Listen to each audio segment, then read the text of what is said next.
तो सोचा ये सबूत लीजिए और अपना व्हाट्सएप पर अथी कीजिए, जो धारा 504 506 बनता है वही लगा के हमको यहाँ का 302 लगा दीजिए, 376 लगा दीजिए। हम केस कर रहे हैं ना, तो करके दीजिए ना, करके दीजिए। हम जाए ये कोई बात सर, हम जाएंगे अब आपको राजनीतिक प्रेशर आने लगेगा और फिर आपको मजबूरन एफआईआर नहीं करना पड़ेगा। एफआईआर हम करेंगे, तो सिविंग दे दिया मैंने। हाँ सिविंग दिया, ठीक है, सिविंग दे दिया। पूरा मीडिया के सामने चितरंजन मैडम से सर, आचार संहिता लागू है, धरना करना नहीं है तो आचार संहिता लागू, तो उसमें किसी का बेटी बन के रेप करने का लागू है, किसी को बेटा हत्या करने का लागू है।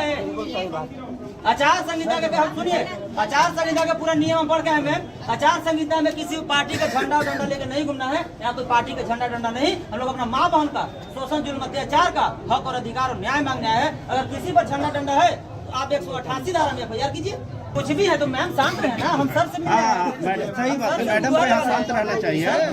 आप वीडियो है, ठीक है, अच्छा ठीक है मैडम, जी कम से कम बात भी सुनना चाहिए। जी सर, बताइए हम लोग जी करना चाहिए। हवा में जब सोशल मीडिया पर वायरल है सर, एक सेकंड, और सोशल मीडिया पर जो वायरल होता है उसका कोई घटना स्थल नहीं होता है।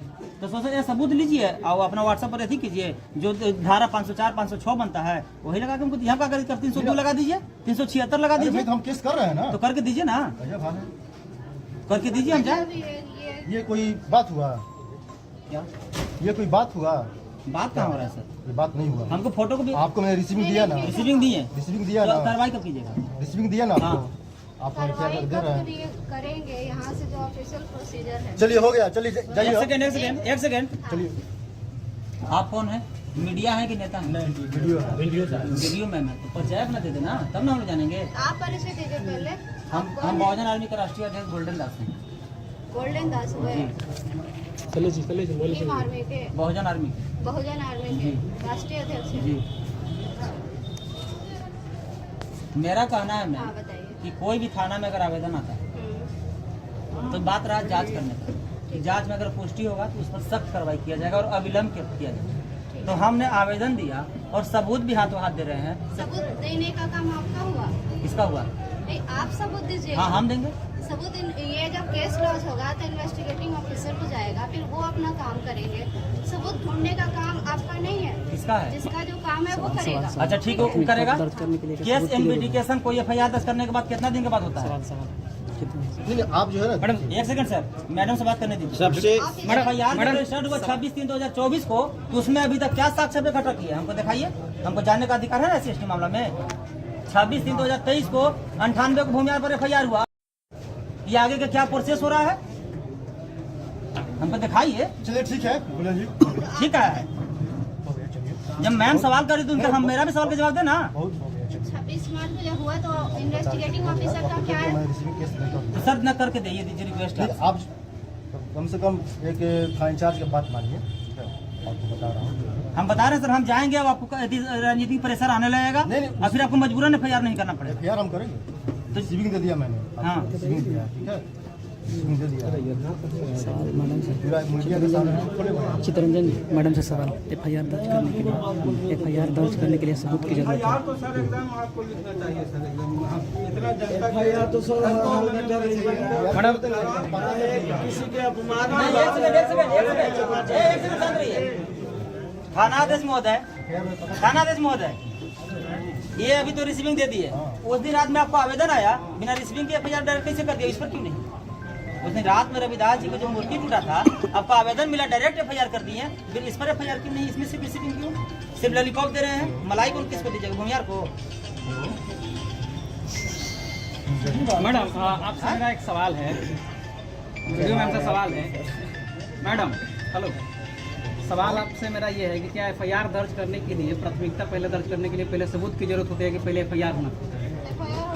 तो फिर आप कैसे कह रहे हैं कि सबूत की जरूरत है? सबूत आप लाइए। ये महानुभाव कह रहे हैं कि सबूत हम दे रहे हैं, आप FIR ये तो कह रहे हैं खाली एफआईआर कर दीजिए, एफआईआर कर दीजिए। ये कह रहे हैं कि खाली एफआईआर कर दीजिए। ये क्या तरीका होगा? तरीका सही बता, ये बोल रहे हैं कि एफआईआर अभी करके दीजिए, आपके सामने में बोल रहे हैं। आप सोशल मीडिया पे आपको सबूत अगर आपको आप ही के कथनानुसार जांच बाद में होगा, एफआईआर करके दीजिए अभी। इनके कथनानुसार आपका ये था स्टेटमेंट। थाना आदेश मत बोले कि किस पर आरोप लगा रहे हैं, क्या प्रूफ है? तो मुझे ये दिए प्रूफ। तो आप प्रूफ मांगिएगा तो किसको देंगे? भगवान को, जिसको हम नहीं मानते हैं। किसको प्रूफ देने जाएंगे? सोशल मीडिया पर प्रूफ बता रहे हैं।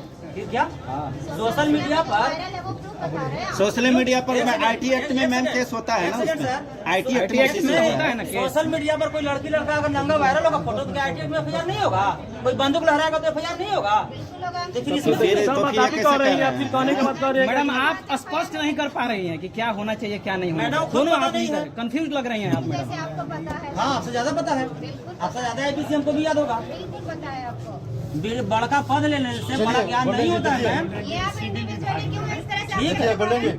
हम नहीं बता रहे। इंडिविजुअल आक्षेप लगाने के लिए तो आप यहाँ नहीं आए हैं ना। आप यहाँ शेड्यूल कास्ट को चमार हरिजन समझ के, गरीब समझ के दबाने आए हैं। ये क्या बात है? हम तो आप ये भूमियार और रजपूत रहते हैं। एक सेकंड,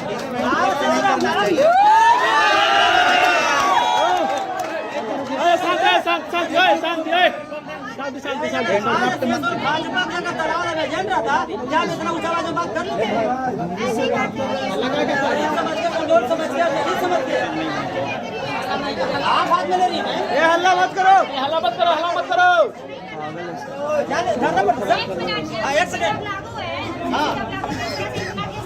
जब आचार संहिता लागू है, धरना करना नहीं है, तो आचार संहिता लागू, तो उसमें किसी का बेटी बन के रेप करने का लागू है, किसी को बेटा हत्या करने का लागू है। आचार संहिता के हम सुनिए, आचार संहिता के पूरा नियम पढ़ के है मैम। आचार संहिता में किसी पार्टी का झंडा डंडा लेके नहीं घूमना है। यहाँ कोई पार्टी का झंडा डंडा नहीं। हम लोग अपना माँ बहन का शोषण, जुल्म, अत्याचार का हक और अधिकार और न्याय मांगना है। अगर किसी पर झंडा डंडा है तो आप 188 धारा में एफआईआर कीजिए। 188 मतलब क्या? 188 मतलब झोला में हम लोग का एफआईआर रहता है। थाना में एफआईआर कीजिएगा, थाना में 41 के लाभ दीजिएगा। एफआईआर से हम लोग डरने वाला नहीं है मैम, फांसी नहीं होता है। और बात रहा कि आप आचार संहिता का पाठ पढ़ा के एफआईआर कीजिएगा, तो आप भी हम लोग हरिजन चमार बोल रहे हैं। आप पर भी SC/ST एक्ट एफआईआर होगा? कौन बोला? तो हम कैसे उल्लंघन किए आचार संहिता कौन बोला का? है? हम कैसे उल्लंघन किया आप ये बताइए पहले। कौन बोला है आप लोगों को? उल्लंघन कौन किया ये बताइए। चाहे कुछ भी है तो मैम शांत रहे ना, हम सर से हाँ मैडम, सही बात है मैडम, को यहाँ शांत रहना चाहिए। शांत रहे। आप वीडियो है। ठीक है, अच्छा ठीक है मैडम, दो जी कम से कम बात भी सुनना चाहिए। जी सर, जी बताइए। जी बोलिए। अच्छा उधर सुनिए, थोड़ा सा वार्ता उधर से बंद कर लीजिए रुकिए ना। सर, कुछ बोल रहे हैं सवाल प्लीज। मैम अरे रुकिए ना भाई। शांत हो जाइए मैडम प्लीज। हाँ बताइए सर, क्या कहना चाहते हैं? सर हम लोग के आवेदन दिए हैं, ठीक है, मैं जी जी जी आधा घंटा में केस कर दूंगा, जी व्हाट्सएप पर भेज दूंगा, ठीक है। आधा एक सेकेंड। जो भी विधि से अच्छा बोले दीजिए सर के, सर के ना सर हम सुन लिए। आधा घंटा में सर बोल रहे एफआईआर कर देंगे। आधा घंटा हम लोग बाहर बैठ रहे हैं, ये करके दे। क्या सर जवाब दीजिए। चलिए हम लोग आधा घंटा बाहर बैठते हैं। ठीक है, चलिए चलिए। देख सकते हैं गोविंद दास जी आधा घंटा इंतजार करने के लिए बाहर जा रहे हैं। देख सकते हैं अपने आर्मी को लेकर